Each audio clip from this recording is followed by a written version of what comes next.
TTT അഥവാ training workshops നമ്മൾ ചെയ്യുന്ന സമയത്ത് നമ്മളുടെ ട്രെയിനേഴ്സിനോട് ഏറ്റവും ഇമ്പോർട്ടൻ്റ് ആയിട്ട് പറയുന്നൊരു കാര്യം എന്താണെന്നറിയോ? റെസ്പെക്ട് എവരി വൺ ടൈം എന്നുള്ളതാണ്.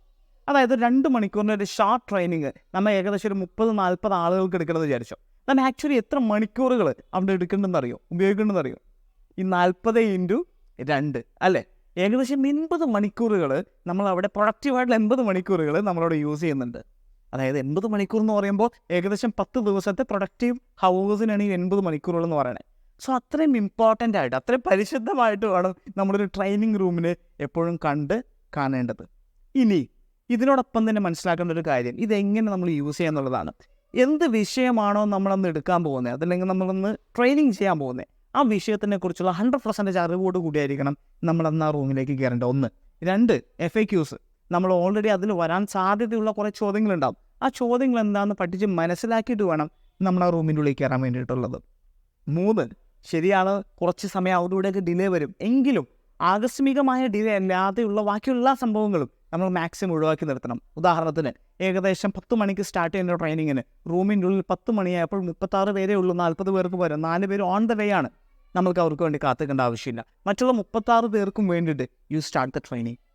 എല്ലാവരുടെയും സമയം, മാക്സിമം സമയം രക്ഷപ്പെടുത്തുക എന്നുള്ളതാണ് ഇമ്പോർട്ടൻറ്റ്.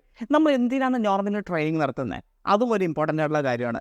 ഓൾറെഡി ഒരു വർക്ക് ചെയ്യുന്ന ആളുകൾക്ക് ഒന്നുകൂടി കോൺഫിഡൻസ് കൊടുത്തുകൊണ്ട് അവർ 100 മണിക്കൂർ കൊണ്ട് ചെയ്ത കാര്യങ്ങളെ 80, 70, 50 മണിക്കൂർ കൊണ്ട് അതിലും മികവോടുകൂടി ചെയ്യാൻ പ്രാപ്തരാക്കുക എന്നുള്ളതായിരിക്കുമല്ലോ മിക്ക ട്രെയിനിങ്ങിൻ്റെ ഏറ്റവും ബേസ് ആയിട്ടുള്ളതല്ലേ. ആ സംഭവം കൂടി ഈ പാർട്ടിസിപ്പൻസിൻ്റെ മനസ്സിലുണ്ടാവണം. ട്രെയിനിങ് എന്ന് പറഞ്ഞാൽ ജസ്റ്റ് ഒരു മോട്ടിവേഷൻ ക്ലാസ് മാത്രമല്ല, നമ്മൾ ഇതുവരെ ചെയ്തുകൊണ്ടിരുന്ന കാര്യങ്ങളെ ഒന്നുകൂടി എഫക്റ്റീവായിട്ടുള്ള വഴിയിൽ സമയം ലാഭിച്ചുകൊണ്ട് എങ്ങനെ ചെയ്യാം എന്നുള്ളത് കൂടിയാണ് ട്രെയിനിങ്ങിൽ നിന്ന് കിട്ടുന്ന ഉത്തേജനം എന്നുള്ളത് ആദ്യം മനസ്സിലാക്കണം. അത് 2 പേരും മനസ്സിലാക്കുകയും വേണം.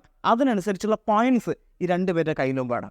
ഓൾറൈറ്റ്, 2 പേരുടെ കയ്യിലെന്ന് വെച്ച് കഴിഞ്ഞാൽ പാർട്ടിസിപ്പൻ്റെ കയ്യിൽ ഇതിനെ സംബന്ധിച്ചുള്ള ചോദ്യങ്ങളും ട്രെയിനറിൻ്റെ കയ്യിൽ ഇതിനെ സംബന്ധിച്ചുള്ള ഉത്തരങ്ങളും വേണം. സോ അടുത്ത തവണ നിങ്ങൾ ട്രെയിനിങ് എടുക്കുന്ന സമയത്ത് അത് ട്രെയിനിങ് നീഡ് അനാലിസിസ്, എന്തിനാണ് ട്രെയിനിങ് നടത്തുന്നത് എന്നതിനെക്കുറിച്ചുള്ള 360 ഡിഗ്രി അനാലിസിസ് നമ്മൾ ചെയ്യണം. അതിനനുസരിച്ചുള്ള ഉത്തരങ്ങളുമായിട്ടായിരിക്കണം നമ്മൾ ആ ട്രെയിനിങ് റൂമിൻ്റെ ഉള്ളിൽ പോകേണ്ടത്. ഓൾറൈറ്റ്, സോ ഒരു വഴിപാടല്ല ട്രെയിനിങ് ചെയ്യുന്ന സമയത്ത് 100% മനസ്സിൽ നിന്ന് അവർക്ക് എന്തെങ്കിലും ഉപയോഗം വേണം, ആ വന്നിരിക്കുന്ന ആളുകൾക്ക് എന്തെങ്കിലും ഒരു ഉപയോഗം വേണം എന്നുള്ള നിലയിലായിരിക്കണം നമ്മൾ ഡെലിവറി നമ്മൾ നടത്തേണ്ടത്. സോ എല്ലാ ട്രെയിനേഴ്സിനും ഓൾ ദി വെരി ബെസ്റ്റ്.